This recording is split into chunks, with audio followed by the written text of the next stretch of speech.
Anda jangan katakan begini, tidak setiap yang tidak ada contoh dari Nabi itu bid'ah. Itu pernyataan kurang lengkap. Jelas ya? Mana contohnya dari Nabi? Nah itu biasanya baru sampai sini belajarnya. Yang ini belum.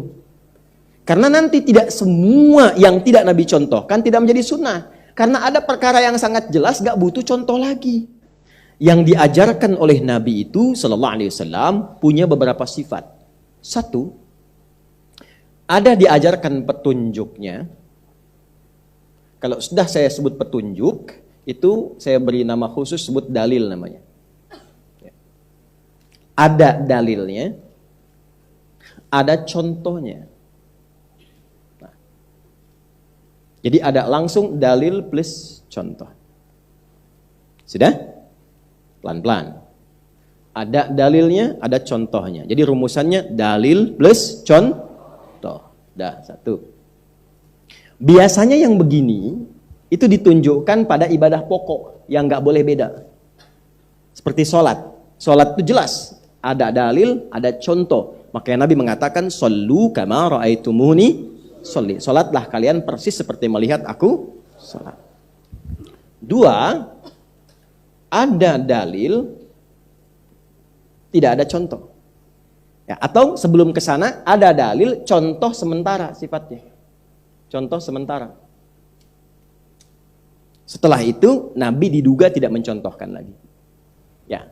Apa di antara permisalannya? Kunut. Nabi pernah kunut, ya kan? Berdoa.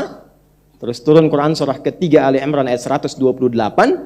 Ya, ada dugaan Nabi tidak pernah mengerjakan itu lagi, tapi mengajarkan doa kepada cucunya Al-Hasan. Dan dikutip nanti oleh Ibnu Umar radhiyallahu taala anhuma. Keluarlah kemudian doa yang kita kenal viral sekarang. Allahumma hdina fiman hadait wa afina fiman, dan seterusnya. Jelas sampai sini? Baik, itu yang dalil contohnya sementara. Yang ketiga, ada dalilnya tapi tidak ditemukan contohnya. Ada dalilnya, tidak ditemukan contohnya. Di antaranya apa? Sekarang kita zakat pakai apa? Hah? Beras. Baik. Dulu Nabi zakat pakai apa? Hah? Gandum.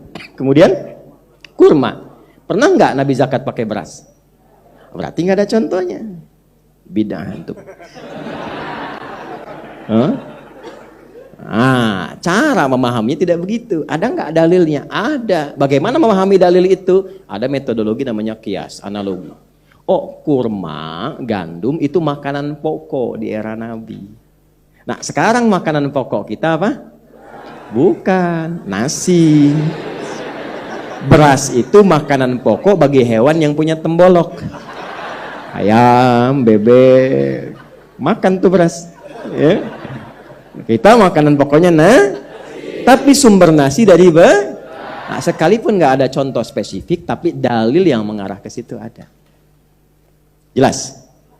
Nah, ada lagi yang sifatnya samar. Ya, samar. Samar tuh nggak kelihatan langsung gitu. Ya, nggak kelihatan langsung. Nabi tidak mengiyakan, tapi juga tidak menolak. Dalilnya sifatnya samar. Contoh nggak ada sama sekali. Biasanya disebut dengan takrir bagian keempat itu. Ketetapan Nabi, yang Nabi tidak mengiyakan, tidak menolak. Tapi didiamkan. Nah, diam ini tandanya setuju. Nanti adopsi dari sini di bab nikah, dilamar. Kalau perempuan dilamar hanya diam, itu tanda setuju. Makanya kalau menolak, bersuara bu. Jangan diam. Ya, kaidah usul fikihnya berbunyi, as-sukutu alamatu he'eh. Ya? Ya, diam itu tanda setuju. Nah, contoh, Nabi itu sedang semeja dengan Khalid bin Walid, jenderal perang, panglima. Tiba-tiba Khalid itu menguji ingin makan dhab. Dhab, ya itu kayak binatang gurun gitu ya. Ya, sejenis biawak atau kayak kadal begitu, jenis biawak lah. Digurun tapi namanya dhab. Kemudian dihidangkan, dimasak.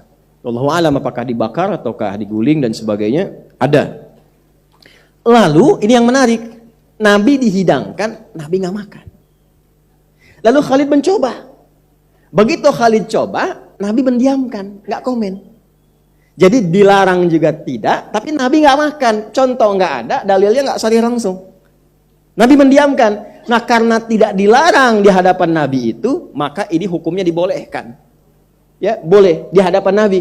Kenapa demikian? Ternyata ketika dilihat, oh bukan karena haramnya, persoalannya Nabi nggak selera saja. Kalau ada kambing, kenapa makan itu? Ya kan? Tapi persoalannya kenapa Khalid mencoba? Karena Khalid itu banyak waktunya di peperangan. Kalau sedang perang susah ketemu kambing guling. Yang ada kan hewan begini, kalau nggak tahu hukum gimana makan? Nanti itu diadopsi oleh pasukan khusus kita. Apa hukumnya makan ular? Apa hukumnya makan singa misalnya? Apa hukumnya makan harimau? Nggak ada yang biasa-biasa. Kalau nggak tahu hukum begini, susah menemukan hukum. Kelaparan sendiri. Kata musuh nggak usah diserang, ntar mati sendiri. Nah ini hukum 4. Nah keempat-empatnya ini kalau sudah ada, ini dasar dulu ya. Ini masuk dalam kategori sunnah. Jelas. Nggak boleh dibilang bid'ah. Tidak boleh dibilang bid'ah. Jadi sunnah itu ada yang dalil plus contoh, ada yang dalil contohnya sementara, ada yang dalil nggak ada contohnya, ada yang dalilnya samar tapi ditetapkan oleh Nabi. Nah dari sini saya mengoreksi sedikit dulu. Koreksi sedikit. Apa koreksinya? Anda jangan katakan begini, tidak setiap yang tidak ada contoh dari Nabi itu bid'ah. Itu pernyataan kurang lengkap. Jelas ya? Mana contohnya dari Nabi? Nah itu biasanya baru sampai sini belajarnya. Yang ini belum.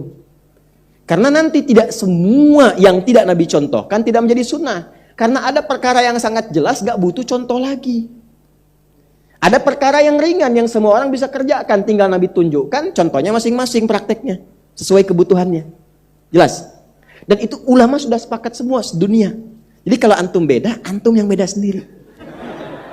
Paham ya? Nah, ini dulu. Dan tidak boleh kita berprasangka yang tidak baik. Jadi jangan mengecilkan orang, menuduh orang dan sebagainya. Tidak, kita sedang belajar untuk memahamkan diri kita. Jadi kalau ada pernyataan, statement misalnya, itu nggak ada contohnya, bid'ah, itu kurang lengkap. Ya, tidak juga harus langsung menyalahkan, tidak, itu kurang lengkap. Itu baru versi yang pertama yang ini.